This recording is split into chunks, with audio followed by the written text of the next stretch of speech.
தவிக தலைவர் விஜயிடம் 1 மணி நேரத்திற்கு மேல் சிபிஐ அதிகாரிகள் விசாரணை நடத்தாமல் அமர வைத்துள்ளதாக தகவல் வெளியாகியிருக்கிறது. விவரங்களை செய்தியாளர் நிரஞ்சன் வழங்கிட கேட்கலாம்.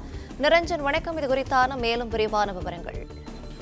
சரியாக 10:15 மணி அளவில் தவிக தலைவர் விஜய் அவர்கள் கரூர் துயர சம்பவம் தொடர்பான வழக்கு விசாரணைக்காக சிபிஐ அலுவலகத்தில் ஆஜராகி இருந்தார்.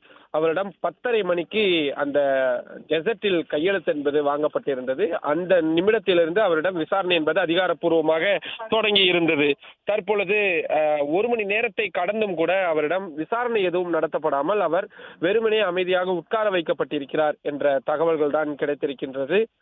அவரிடம் தேநீர் எதுவும் வேண்டுமா என்ற விஷயங்களை மட்டும் கேட்டுவிட்டு மற்றபடி அவரிடம் மேற்கொண்டு எந்த விசாரணையும் நடைபெறாமல் அவர் அமைதியாக உட்கார வைக்கப்பட்டிருக்கிறார் என்ற தகவல்கள் தான் கிடைத்துக் கொண்டிருக்கின்றது. அவர் மற்றபடி நிர்வாகிகளிடம் பேசுவது போன்றவை எல்லாம் அவ்வப்போது அனுமதிக்கப்பட்டாலும் சிபிஐ அதிகாரிகள் வந்து அவரிடம் ஏதேனும் வேண்டுமா என்பதை மட்டும்தான் கேட்கிறார்களே தவிர வழக்கு சம்பந்தமாக அவரிடம் எந்த விசாரணையும் பெரிய அளவில் நடத்தப்படவில்லை என்பதும் தகவல்களாக சொல்லப்படுகின்றது. 12 மணிக்கு மேல் அவரிடம் விசாரணை என்பது முறையான விசாரணையாக தொடரலாம் என்றும் தகவல்கள் சொல்லப்பட்டு கொண்டிருக்கின்றது.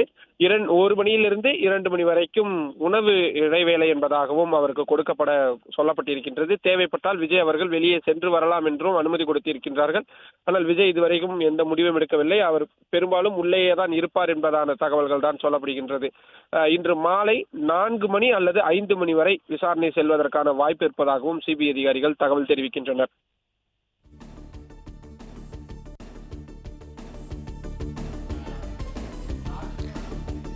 விவரங்களை வழங்கியமைக்கு நன்றி நிரஞ்சன். பிளே ஸ்டோர் மற்றும் ஆப் ஸ்டோரில் இருந்து பாலிமர் செயலியை QR கோடு மூலம் பதிவிறக்கம் செய்யுங்கள். செய்திகளை உடனுக்குடன் பெறுங்கள்.